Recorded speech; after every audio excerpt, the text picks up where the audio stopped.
Good morning everybody. Greetings from Lucknow. This is Dr. Aditya Kapoor. I am working as a professor of cardiology at the Department of Cardiology at Sanjay Gandhi PGIMS Lucknow. We will be spending the next 20-25 minutes talking about QRS axis, voltage and chamber hypertrophy. First of all, coming to normal axis of the heart. The mean frontal plane electrical axis of the heart is determined by the vector of the maximal, that is the dominant QRS deflection, and it actually tells us about the major direction of the overall electrical activity of the heart, wherein the electrical vector is directed. In adults, the normal QRS axis is considered to be within minus 30 degrees to 90 degree, and left axis deviation is defined as anything which is beyond minus 30 degree. Moderate left axis deviation is defined as between minus 30 to minus 45, and marked left axis deviation, that is usually seen in left anterior fascicular block, is from minus 45 to minus 90 degree. Right axis deviation is anything beyond 90 degrees. Moderate right axis deviation in adults is described as plus 90 to plus 120, and marked right axis deviation is between plus 120 to 180 degree. And this diagram we are all very familiar with. It depicts the normal axis in the lower quadrant, left axis in the left superior quadrant, right axis deviation anything beyond 90 degree, and northwest axis in the upper right quadrant. When R and S in all limbs are equal, that is there is a equiphasic QRS complex in all the leads, due to which the axis cannot be determined, we label the axis to be indeterminate. So we will just show you some examples as well as we go along. The creep principle is that if the QRS is positive in any given lead, the axis points roughly in the same direction as that particular lead, and if the QRS deflection is negative, the axis points in roughly the opposite direction to this lead.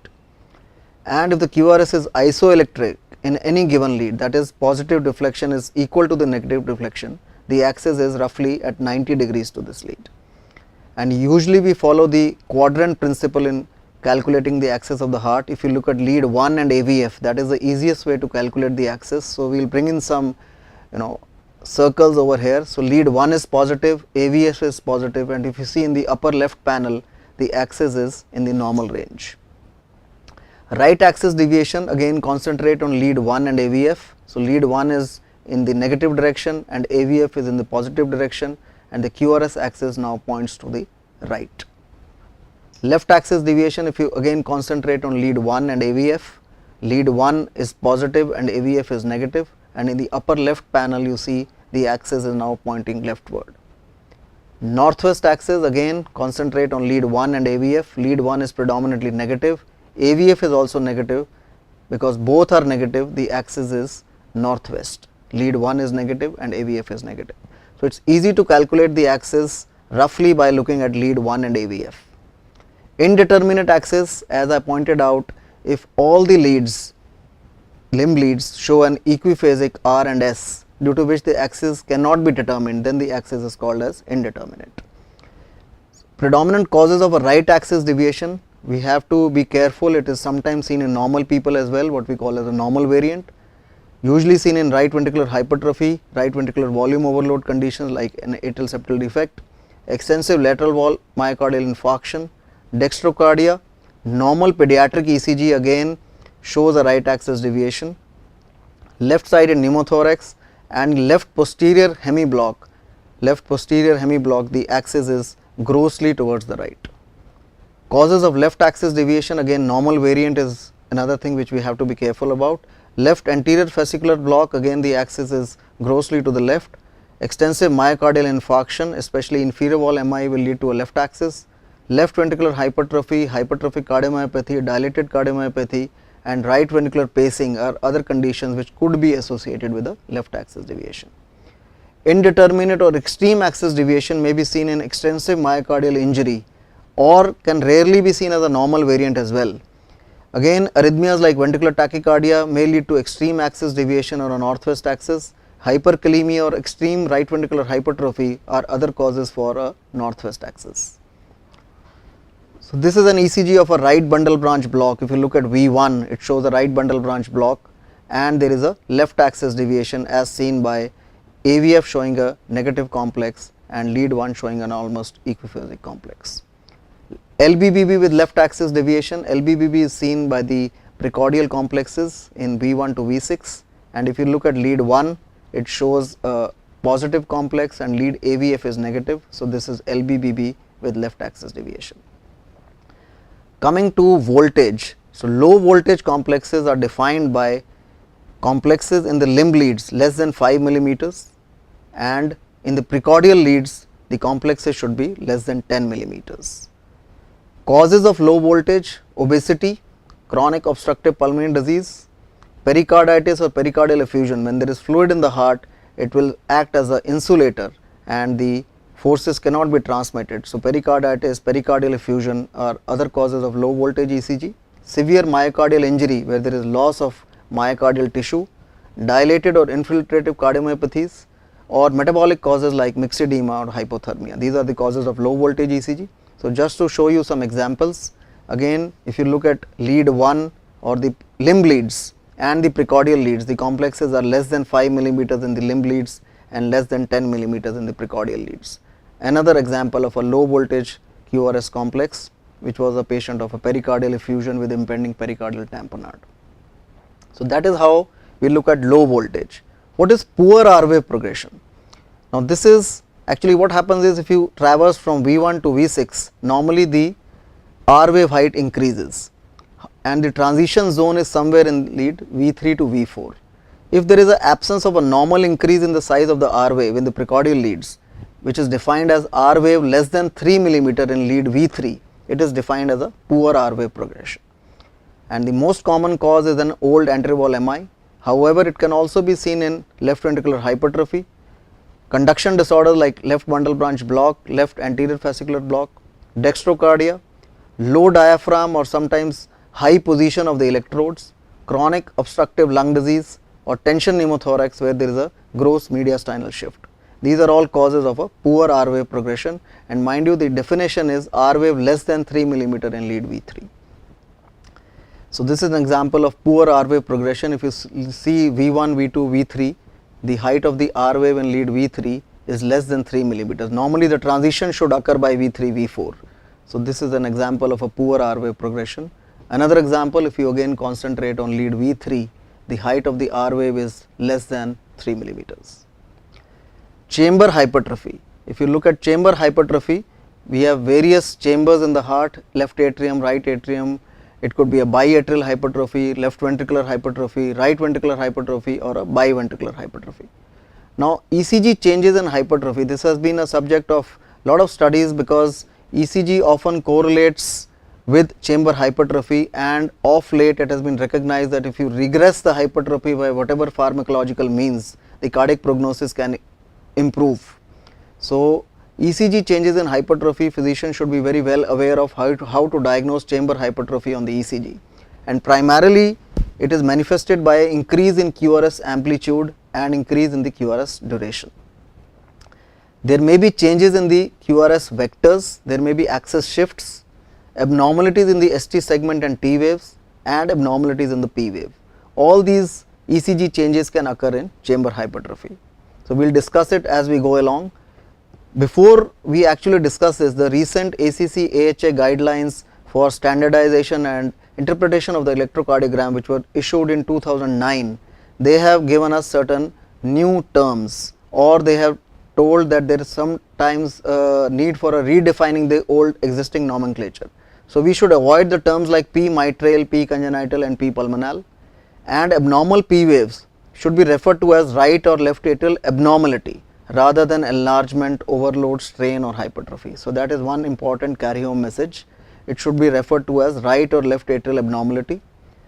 And what about the terms which we used to use in the past like strain and typical strain? Now this was originally described as a combination of J point depression, convex downsloping depression of the ST segment, and asymmetrical inversion of the T wave. And initially it was thought that this strain is associated with a hemodynamic overload on the ventricle, but then it was recognized that all conditions which show these changes may not be associated with the hemodynamic strain of the ventricle, and sometimes these changes can be there in patients who do not have any hemodynamic overload of the ventricle.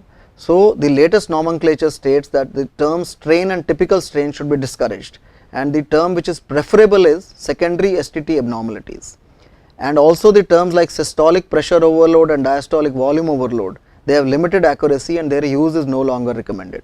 So the term which should be used in the context of a hypertrophy is secondary STT abnormalities. And of course, as I mentioned, for atrial enlargement you should use the term left or right atrial abnormality. So coming to left atrial enlargement or left atrial abnormality, the classical definition is when the left atrium enlarges, the P waves become broad and notched, especially in the inferior leads. So you look at lead 2 and the duration should be more than 120 milliseconds. The reason is that left atrial enlargement is accompanied by a intraatrial activation conduction delay, and usually the left atrial conduction follows the right atrium. So the total duration of the P wave increases, and this is also accompanied, if you see the bottom square, there is a internotch interval between the P wave, the interpeak duration becomes more than 40 milliseconds.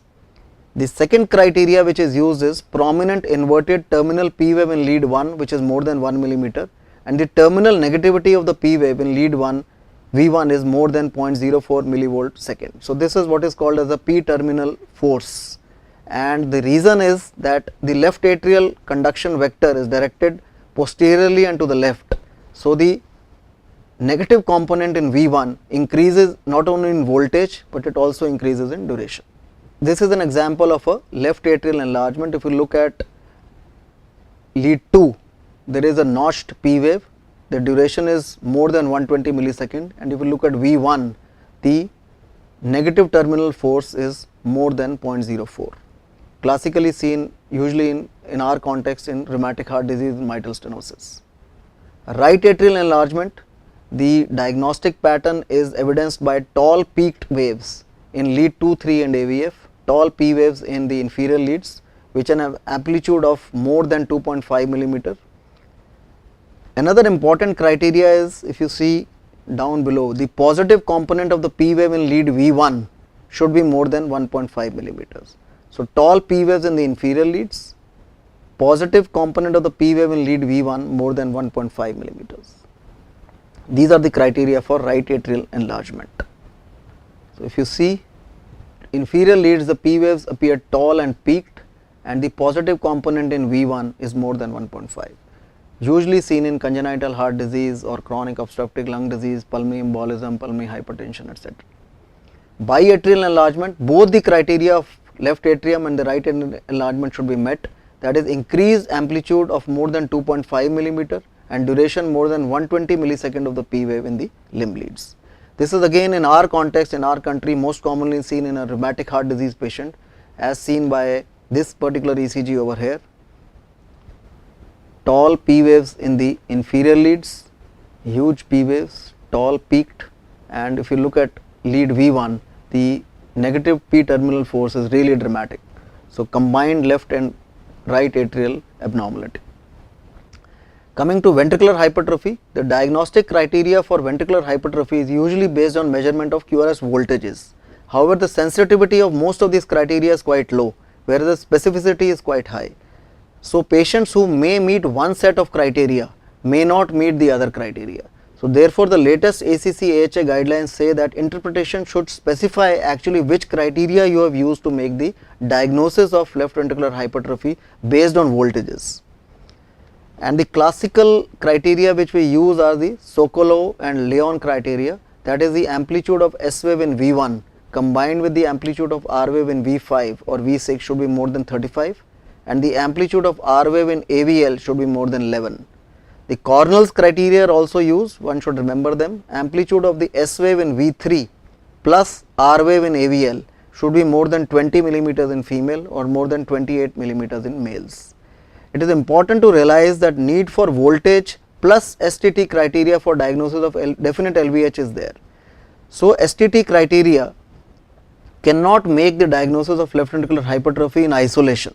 They should always be used along with the voltage criteria, and STT criteria just are a supportive diagnosis for diagnosing left ventricular hypertrophy. The primary diagnostic yield is by the voltage criteria. There are a lot of other voltages criteria as well. Limb leads, that is combination of RV1, R in 1 plus S in 3 more than 25, R in AVF more than 20, precordial criteria. But it is important to remember that the sensitivity of the voltage criteria is generally less than 50% as I mentioned, and limb lead criteria are slightly more specific than the precordial lead criteria. But again, because there are so many criteria, one should probably remember only the standard ones which we have mentioned over here, and one should remember to make the diagnosis according to a particular set of criteria and tell in the diagnosis which criteria you have used. So, an example of left ventricular hypertrophy by voltage criteria, look at voltages in V5, V6, and if you combine with the voltage in V2 or V1, the criteria of more than 35 millimeter is clearly met. Another example of left ventricular hypertrophy showing predominant voltage criteria being met as shown by evidence of summing V5 and V1 together and getting a value of more than 35. There are additional criteria of left ventricular hypertrophy. Again, there are useful supportive criteria. QRS duration may be frequently increased. There may be a diffuse increase in the QRS duration or slight increase in the time from the QRS onset to the peak of the R wave in V5, V6. Poor R wave progression, absent Q waves in left precordial leads, mid precordial notching of the QRS, left atrial abnormalities, axis shifts or mildly prolonged QT. Again, these are supportive criteria and they should not be used in isolation to make the diagnosis of left ventricular hypertrophy. The main diagnosis is by the voltage criteria. How to diagnose left ventricular hypertrophy in presence of various conduction blocks? So, first of all, left anterior fascicular block. Important thing to realize in left anterior fascicular block is that the R wave amplitude in lead 1 and AVL is not reliable in such cases. So, that is the first important thing to remember, and the criteria which include the depth of the S wave in left precordial leads will improve the detection of left ventricular hypertrophy in a patient of left anterior fascicular block. So, the latest guidelines tell us that the criteria for use in left anterior fascicular block should be combine S in V1 plus R in V5 plus S in V5. If it is more than 25, S in V1 V2 plus R in V6 plus S in V6 more than 25, S in lead 3 plus maximum R by S in any lead. This is gender specific, so either more than 30 in males or more than 28 in females. So, that is how you make the diagnosis of left ventricular hypertrophy in presence of a left anterior fascicular block. Interesting thing is how to diagnose left ventricular hypertrophy in presence of complete LBBB. So, the diagnosis should be made with caution because there have been lot of studies which have yielded conflicting results, primarily because if you use a very stringent criteria for diagnosing left bundle branch block, that is monophasic complexes with a plateau based complex in lead 1, V5, V6, then the criteria become less specific. However, if you use a broader criteria for diagnosing LBBB just based on a duration alone, then you get more stronger, more specific criteria. But again, the problem is that, as I mentioned in the previous slides, left ventricular hypertrophy can itself be associated with slight increase in the QRS duration. So, the diagnostic criteria at present by the latest guidelines are, if there is a left atrial P wave abnormality along with the QRS duration which is more than 155 milliseconds and precordial lead voltage criteria for LVH are being met, primarily S in V5, S in V1 plus R in V5 or V6 more than 45 millimeter. So, if these criteria are being met, you should be able to make a diagnosis of left ventricular hypertrophy even though the sensitivity is again low. But by and large, if these three criteria are not there, you should shy away from making a diagnosis of left ventricular hypertrophy in presence of a complete LBBB. What about LVH in presence of right bundle branch block? So, if you see in the bottom rectangle over here, RBBB itself reduces the amplitude of the S wave in right precordial leads and tends to reduce the sensitivity of the ECG criteria for LVH. So, any ancillary features of a left atrial abnormality and a left axis deviation, that is more than -30, enhance the value for the diagnosis of left ventricular hypertrophy in presence of RBBB. So, that is a left atrial abnormality and left axis will help you make the diagnosis of LVH if the baseline ECG has got right bundle branch block. The guidelines say that maximum R by S precordial lead along with a left axis deviation of more than 29, S in V1 more than 2. So in presence of a RBBB, if in V1 you are getting a S wave which is more than 2, you can make a diagnosis of left ventricular hypertrophy. If in presence of RBBB you are getting a R in V5 V6, R in V5 V6 of more than 15, or S in 3 plus maximum R by S in precordial with a left axis deviation of more than 40, then you can make a diagnosis of RBBB. But just to simplify, if you look at the bottom sentence, presence of a left atrial abnormality and left axis deviation should make you suspect that there is left ventricular hypertrophy in presence of a RBBB. Coming lastly to the ECG criteria for right ventricular hypertrophy, it is important to remember that the greatest accuracy of the ECG criteria to diagnose RVH is in congenital heart disease, with intermediate accuracy in acquired heart disease and primary pulmonary hypertension in adults. A common cause for right ventricular hypertrophy is a chronic lung disease, but you should remember that ECG has perhaps the lowest accuracy for diagnosing RVH in chronic lung disease. In fact, in the presence of chronic obstructive lung disease, only if the R wave amplitude in V1 is relatively increased, you are safe in making a diagnosis of right ventricular hypertrophy. It is important to remember that right axis deviation and prominent anterior forces in right precordial leads, that is prominent V1, V2, are required for ECG diagnosis of RVH in nearly all cases. However, this can occur for various other reasons than RVH as well. So, ancillary clinical information is very important in making the diagnosis of right ventricular hypertrophy. The criteria, if you see, R by S in V1 with R more than 6. If you have got an RS R dash pattern in V1, then the R prime should be more than 10. Presence of a QR in V1 and right axis deviation that is more than 110, that is used as a supportive criteria. A less useful criteria which we often use, but it is less useful than all this, is a R by S ratio in V5 V6 of less than 1, but the main criteria are highlighted in the light blue blocks over here. Other chest lead criteria are also specified by the guidelines, that is R in V1 plus S in V5 more than 10, R by S ratio as I mentioned in V5 V6 less than 1, this is a less useful criteria, R in V5 or V6 less than 5, and S in V5 or V6 more than 7. So, the basic message they are trying to give is that if you have got a dominant S in V5 V6 and the R by S ratio is less than 1, you can make a diagnosis of a right ventricular hypertrophy.